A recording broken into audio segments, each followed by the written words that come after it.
Assalamualaikum warahmatullahi wabarakatuh.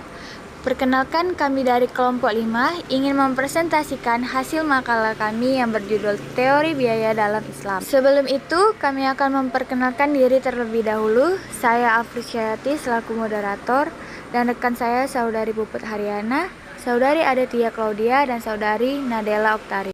Materi yang pertama yaitu A. Analisis biaya. 1. Fungsi biaya.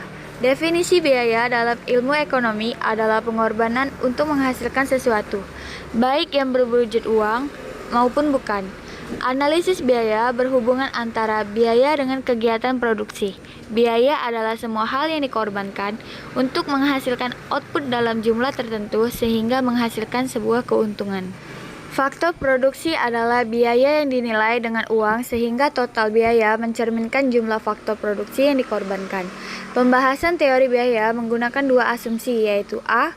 Perusahaan bergerak pada dasar persaingan sempurna. B. Faktor produksi yang digunakan adalah barang dan modal serta tenaga kerja. 1. Analisis biaya produksi dibedakan menjadi dua, yaitu A. Biaya jangka pendek. Jangka pendek adalah periode waktu di mana produsen tidak dapat merubah kuantitas input yang digunakan. Bisa ukuran hari, minggu, dan bulan. Dalam jangka pendek, konsep biaya terdiri atas 1.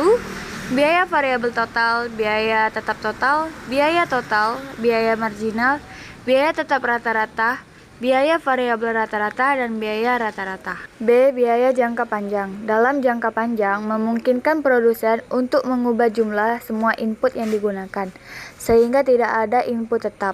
84 produsen dapat menambah semua faktor produksi yang digunakannya sehingga tidak ada perbedaan antara biaya tetap dan biaya variabel. Oleh karena itu, produsen bisa memilih kombinasi asyang input yang paling efisien untuk memperoleh biaya terendah. 2. Dampak sistem bunga versus bagi hasil dalam analisis biaya. Karakteristik sistem bunga dalam analisis biaya produksi adalah bunga yang harus dibayarkan produsen bersifat tetap. Oleh karena itu, biaya bunga merupakan bagian dari fixed cost, maka biaya akan meningkatkan total biaya. Jika pada sistem bunga total cost mengalami perubahan, berbeda halnya dengan sistem bagi hasil. Dalam sistem bagi hasil akan mempengaruhi total revenue. 3. Revenue sharing versus profit sharing. Dalam akad Islam dikenal istilah akad mudharabah, yaitu akad antara si pemodal dengan si pelaksana. Sebelum terjadinya akad, terlebih dahulu dibuat kesepakatan yang akan diterima oleh si pemodal dan si pelaksana. Jika terjadi kerugian, si penanggung modal akan menanggung sesuai dengan modalnya, kecuali jika kerugian disebabkan oleh kelalaian si pelaksana.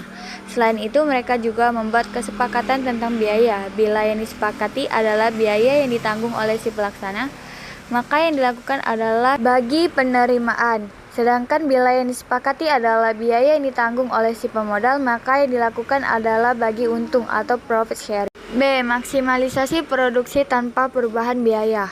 Maksimalisasi produksi tanpa perubahan biaya atau dengan kata lain disebut optimalisasi dengan menggunakan kurva total cost, yaitu membandingkan total cost sistem bunga dengan total cost sistem bagi hasil. Dari analisa kurva yang menunjukkan biaya yang sama, jumlah produksi yang dihasilkan sistem bagi hasil lebih efisien dibandingkan sistem bunga.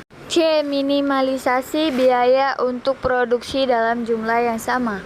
Minimalisasi biaya untuk memproduksi jumlah yang sama. Efisiensi produksi dilakukan dengan minimalisasi biaya produksi dalam jumlah yang sama dilakukan dengan membandingkan antara biaya total sistem bunga dengan biaya total bagi hasil. Biaya total sistem bunga akan lebih tinggi daripada biaya total bagi hasil. Total cost bagi hasil digambarkan oleh TC, sedangkan total cost sistem bunga digambarkan dengan TCI. D. Posisi laba secara Islami.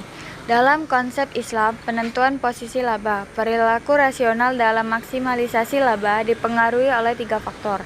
1. Bisnis adalah suatu fardu kifayah.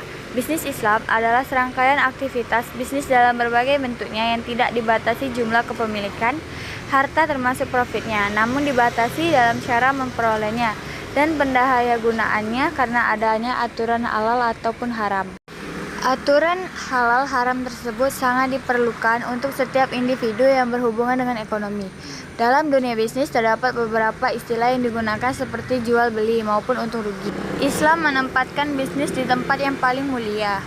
Namun di sisi lain, bisnis ditempatkan sebagai kewajiban sosial individu untuk memenuhi kebutuhan mereka. 2. Perlindungan konsumen. A. Perlindungan terhadap pemalsuan dan informasi yang tidak benar.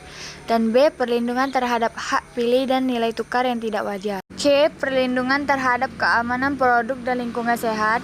D. Perlindungan atas pemakaian alat ukur yang tidak tepat.